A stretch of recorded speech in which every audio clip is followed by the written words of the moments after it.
Attention mga SSS pensioners, Easter Emergency Bonus. Kailan nga ba ito magsisimula?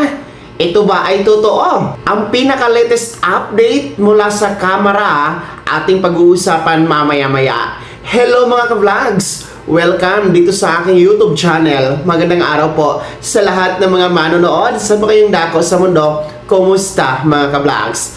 Well, anyway, pag-uusapan natin ngayon ang pinaka-latest update dito sa Easter Emergency Bonus for SSS and GSIS pensioners.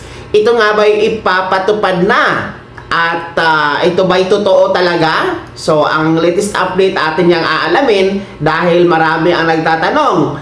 Kagaya po ni Ma'am Cheng 34, sabi niya, wala pa po bang Easter bonus para sa crisis, sir? At sabi naman po ni Sir Edalberto Busa, sabi niya, fake news ba yung Easter bonus? Yes, ilan lamang yan no, sa mga nagtatanong dito sa ating YouTube channel mga ka-vlogs, hinggil dito sa Easter bonus, kung ano nga ba ang status nito. Pero unahin natin ang pagpapaliwanag kung ano ba ang context dito sa SSS Easter Emergency Bonus para inyong maintindihan. Well, ito po ay isang panawagan mula sa House of Representatives sa katauhan po ng SSS GSIS Pensionado Party List, Representative Rolando Ledesma Makasait. So, panawagan niya sa SSS at GSIS na magpatupad kaagad, no? Agad-agad dito sa Easter Emergency Bonus, no? Dahil nga po sa problema natin ngayon sa nagtataasang presyo ng langis, no? At syempre apektado din po ang mga pangunahing pangangailangan gaya ng pagkain, gamot at iba pang serbisyo, no? Na talagang masakit sa bulsa sa panahon natin ngayon mga ka-vlogs. At ang punto pa ni Representative Rolando Ledesma Makasait na ang mga senior citizens, ang mga pensioners ay vulnerable, no? Sila yung labis talaga na maapektuhan sa krisis natin ngayon dahil alam naman natin wala silang hanap buhay na, mga pensyonado na po yan, umaasa na lang sa kakarampot na pensyon, kaya dapat po talagang tulungan sa pamamagitan ng pagbibigay agad-agad ng Easter Emergency Bonus. Ayon po kay Representative Rolando Ledesma Makasait, bilang siya ay dating presidente ng SSS at GSIS, ang nasabing pondo para ipatupad itong Easter Emergency Bonus ay hindi makakaapekto sa fund life na meron ang GSIS at SSS. No, since nanggaling kasi siya sa GSIS at SSS bilang presidente mga ka-vlogs, alam niya na hindi makakaapekto sa pananalapi, no, ng SSS at GSIS itong ipapatupad kung sakali na Easter Emergency Bonus. So yun naman pala, no? Wala naman pala talaga itong effect doon, kaya dapat ipamigay ito agad-agad para sa ating mga SSS and GSIS pensioners. Well, nagtanong din po, no, kung fake news ba ito. Well, hindi naman po fake news, no, ang Easter Emergency Bonus, no? Hindi ito fake news, totoo talaga ito na panawagan from Kamara to SSS. Kaya nga lang ang status dito mga ka-vlogs ay panawagan po ito, no?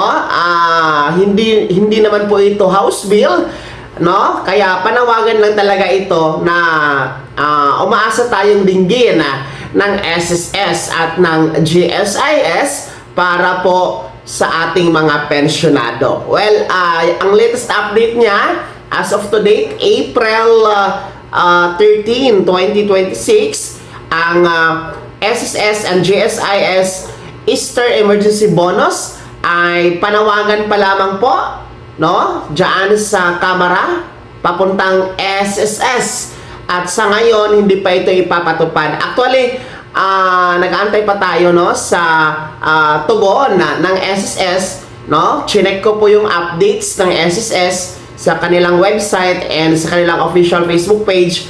Wala po silang announcement, wala pong release or wala po silang press release, wala pang tugon sa panawagan ng SSS GSIS Pensionado Party List representative na si Mr. Makasait hinggil nga po dito sa emergency o sa Easter emergency bonus. At saka mga ka-vlogs, no, ang halaga nito hindi pa natin alam, no? Wala kasing nailagay na halaga kung ito ba'y 500,000, 1,000, 2,000. So hindi natin alam, no? Siguro kung positive naman ang tugon ng SSS at ng GSIS, magkakaroon ito ng IRR o panuntunan kung magkano nga ba ang ibibigay sa inyo bilang Easter emergency bonus. Okay?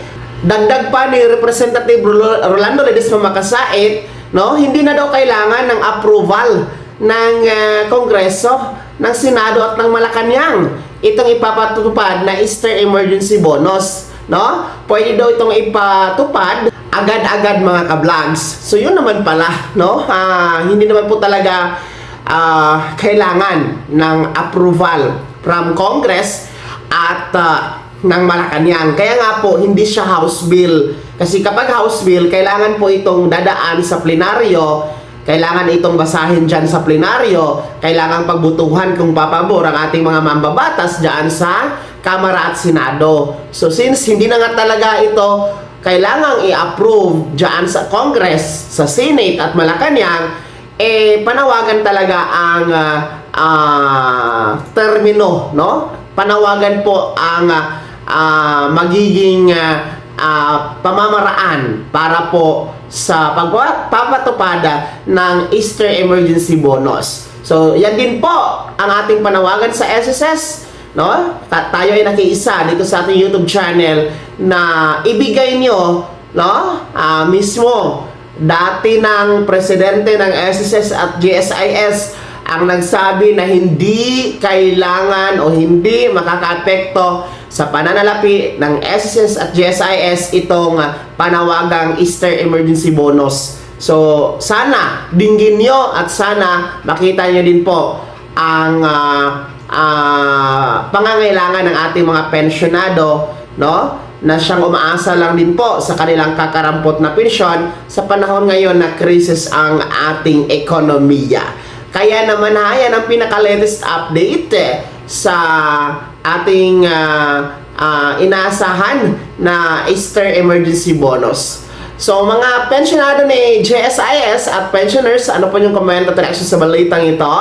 No? Kayo din po ba ay umaasa na maipatupad ito? Ano ang panawagan ninyo sa GSIS, mga pensionado natin dyan, at sa SSS na mga pensioners?